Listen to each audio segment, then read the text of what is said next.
Welcome to another episode of DevShop Stories. My name is Josh and I have Kai here with me. And today we're going to share a story about what is a product owner. And so we have actually a couple stories here that we want to share of past experiences. We'll just call it kind of company A and company B to keep the innocent out. So with the first one, company A was a big project that we had. And what was kind of interesting was we weren't fully in charge in the sense of we didn't have project manager capability. We didn't have kind of a direct tie-in to the stakeholders that were there. We kind of had to go through a third party. And that's how it actually started. It was a third party, even outside of that organization, that kind of came in and did PMing and kind of just told us what we did. And we actually started following that and started working on what they told us to do. And that relationship was actually pretty good. They gave us concise tasks and we were able to work on them. And I think they were happy. But then things went awry when that kind of third party PM group came out and the company, the client, actually brought in their own resources as project managers. Kai, you remember that? Yeah, actually, it was one of my first projects I was involved in. And I remember the whole transition time. I remember there was a couple of weeks where it was a crapshoot, to be honest. A lot of things were being built, but not being approved by one party or another. And the ultimate underlying feeling was we just needed direction. And so when I stepped in, it was probably about halfway through the project. And we were kind of just cleaning up everything that we've been given from that last build. And we're looking to build kind of the next steps. Right. And Kai, so your role in the company is you do a lot of project management and a lot of kind of oversight and direction there. So in this instance, Kai was more of a scrum master, was this kind of your capabilities and roles where you still had to answer to the PMs that they had brought in, and new staff that were actually hired, right? Yeah, definitely. In fact, actually, when I first jumped on the project, they had hired a product owner / manager. And then 2 days after the hiring, he quit and left. And then we had to sit around for a couple of weeks and work with their CTO actually to keep things moving. But there was a little bit of not too much direction, and then they hired someone else after. And so while you're working through this, there was a couple times where we actually try to do a 2-week demo and try to show it to the executive team. Sometimes the executive team members were there. Sometimes they weren't able to attend.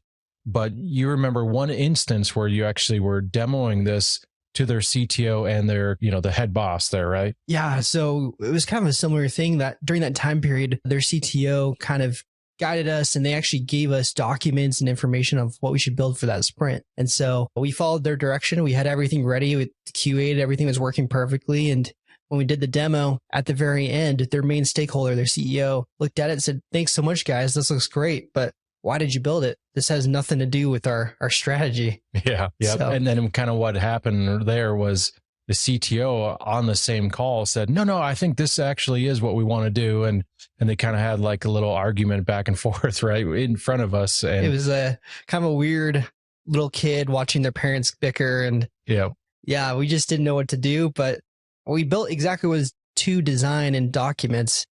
It just really highlighted the need of a product owner. Right. And we're going to take a moment here in a little bit to explain what is a product owner, what we kind of expect out and kind of 6 steps to become a successful product owner. But continuing on with the story, that project still continued on. They actually got a couple of project managers on there. They worked with Kai and they had our dev team running and kind of got to the very end of the ready to launch. And again, we actually walked through kind of their back office, their admin site, and demonstrated, again, here's what the project managers told us to build. We built it exactly to the spec. We showed it again to the CEO. And what was his response? He was furious. Yeah. He was so mad because it wasn't what he wanted built. It was a completely different strategy than what he had envisioned. But at the same time, when they came back and were asking to review designs and documents, they couldn't come up with a single point to us that we veered off and did our own thing. They can only blame their project managers really of giving us the work that wasn't approved. And of course, their project managers threw us under the bus and basically were pretty quiet when the CEO exploded on us, right? Yeah. So company B, though, is a little bit of a different story. In this case, we had built product for them over a series of 3 to 4 months. And essentially worked with them, did the requirements, did UI design, showed it to the owners of the company. kind of walk through it. Try to spend a lot of time as much trying to extract what their vision was, what they want. And we actually were going to launch it. And what happened was they said, hey, we need to delay launch by a couple of days because we need you guys to come up to our office and show us how to use it, right? Yeah. So throughout our development process, we always do demos after every sprint, and we kind of walk through the client, what's being built, what features are coming up. And they, towards the end, started becoming less and less available. I remember it was pulling teeth to try and schedule those demos. And even when we had those demos, it was usually pretty short of, hey guys, this looks great. Let's keep going on with what we're doing. And so exactly to what Josh is telling here, I remember having a meeting where they asked us to come over to their office a couple of days post their launch date and say, hey, can you come in and just teach us how to use the system? Because clearly we missed a few things and we need to understand how to make things work. Right. Yep. So that kind of begs the question, what is a product owner and how could it have helped in these, scenarios that we had here? I think the key thing here is to remember we're the development team.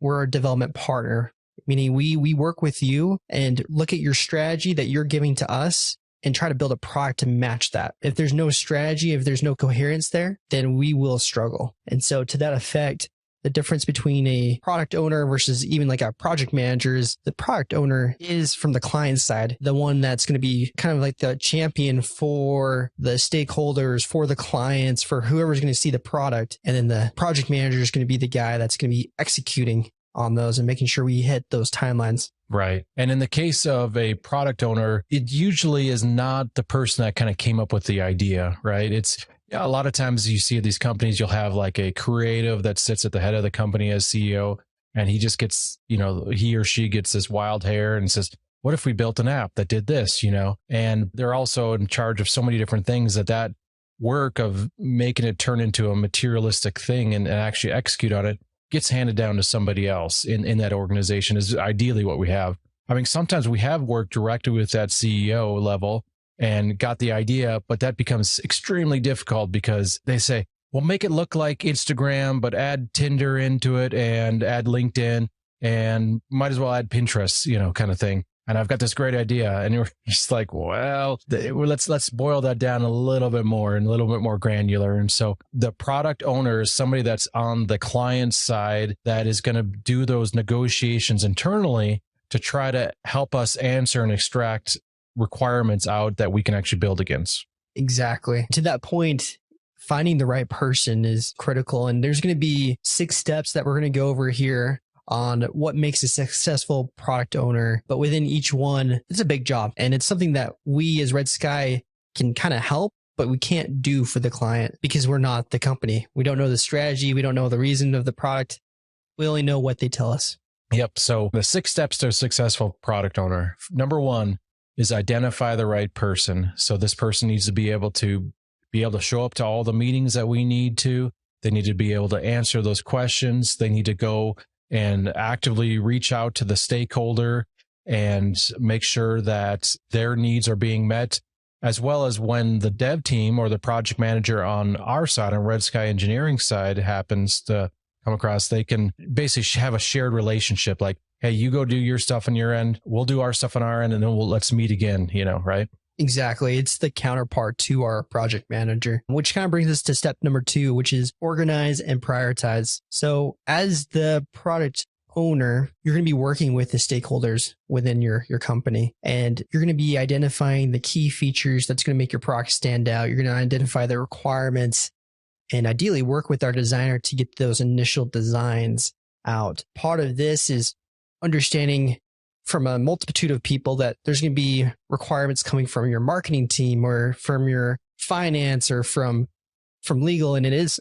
ultimately up to the product owner to kind of boil these requirements down and then prioritize what's most important for this project. Yep. Step number 3 is they need to have buy-off from the stakeholders. So each round of a sprint cycle, so like a 2-week cycle, they need to go and make sure that they have essentially the requirements and the buy-off from the stakeholder. These are the things that are most important that we work on this round, right? So they go out, they get those approvals. They also might want to go out and elicit customer feedback to kind of show ideas to the team and ensure everything is meeting the core needs of what this project needs. Had we had that in that first story, we would never have had that problem. Just that communication between the product owner and the main stakeholders. Right. It's huge. And in reality, I would venture to say that if they can't get that time from the stakeholders, that they probably shouldn't be doing that project at all. I mean, it's just going to be a lot of anger and resentment later on. And this isn't what I planned on. This isn't what I envisioned and everything. But if you can't give the time to the stakeholder give the time to the product owner, it's just not worth even doing the project. Absolutely. You can dream up an idea and then tell someone through a phone call and hope this person gets it exactly right the first time. I mean, it's very unlikely. So we'll continue on with our steps. So step number 4, set milestones. We've walked through the steps of we found the right person. We've organized the project. We've got buy-off from the stakeholders. Setting the milestones is now deciding, all right, how do we want to approach getting this product out? Do we want to do this in different phases? Is there a launch that's going to require all the features or only some of the features? We recently just had a project that actually had a big part of their admin site decided that, hey, we don't need this part for launch. We want to get this product out as quick as possible so we can understand user behavior and then iterate, and then we can adjust our admin site however we need. Right. Step number 5 is execution. So one of the things that we insist upon at Red Sky Engineering when we're doing these is to have a bi-weekly demonstration. And that way we can make sure that everybody's still in sync. We can show demos. We can get the stakeholder excited. We can make sure essentially that the product owner is doing their job. Because if we actually get to the 2-week cycle and find out that we have these like blow ups like we had with company A, we can start reevaluating, is this the right product owner? Which kind of leads into the next meeting that we normally have after a demo, which is kind of an executive meeting. So here we bring in, maybe the sales agent that helped secure the deal. We'll bring in the stakeholder, and we'll just kind of say, all right, how are things going? Is this meeting your expectations? Are we performing? Let's solve these issues. Let's get the hard conversations out of the way now so that it doesn't become a massive blow up at the end. And then everybody's fighting for who did what and who said what. Let's have these little touch points that kind of go along there. So, yeah. I definitely have noticed a huge difference. I don't know if you have, Josh, since we've started implementing that, but it seems like ever since we have executive touch points, in addition to our regular meetings, any little items that might have had potential to blow up have been ironed out. And then the minute that those stop happening is when we start to notice some of these problems creep in, or, differences in ideas. Yep. And obviously we're reiterating the project timeline with them and that the objectives are met for that with the client. Yes. And so rounding it out to the next step, which would be the launch. So at this point, we've executed it. It's been demoed. We've reached our milestone. This launch phase is pretty heavy on the product owner, meaning that there's going to be a lot of extra work for them. A lot of it's going to be relying on them getting feedback from their stakeholders, from their customers, making sure everything is up to date and ready for their launch. So to kind of dive deeper into this is going to look like setting up a beta group. This is going to be soliciting beta feedback from these people regularly, conducting your own user acceptance testing, and then any huge or even minor changes that need to go in the launch, planning that out so we have enough time to get that in and then retested prior to that launch. Yeah, absolutely. So I'm going to kind of reiterate these 6 steps with you guys right now. So step number 1 of becoming a successful product owner is to identify the right person. They need to be able to attend meetings and all that kind of stuff. Step 2 is they need to be able to organize and prioritize work. Step 3, they need to have to get that constant buy-off from the stakeholders. So they need to be willing to go in and say, hey, is this right? And be able to have their attention of the stakeholders. Step 4 is they need to be able to set milestones. 5 is they need to be part of the execution of this project, going through from each phase to each phase. And then step 6 is they need to be able to facilitate a successful launch, which includes setting up beta testing groups and kind of post-launch behaviors, right? Yeah, absolutely. Well, I hope that gives you a good look on what a product owner is and how to be successful at it. At Red Sky Engineering here, we help train product owners in their roles, because the better a product owner is on the client side, the better we will perform on the Red Sky Engineering side. So thank you for listening to our stories. We'll be back next week with more stories, personal experiences, and advice on running a dev shop. Thanks.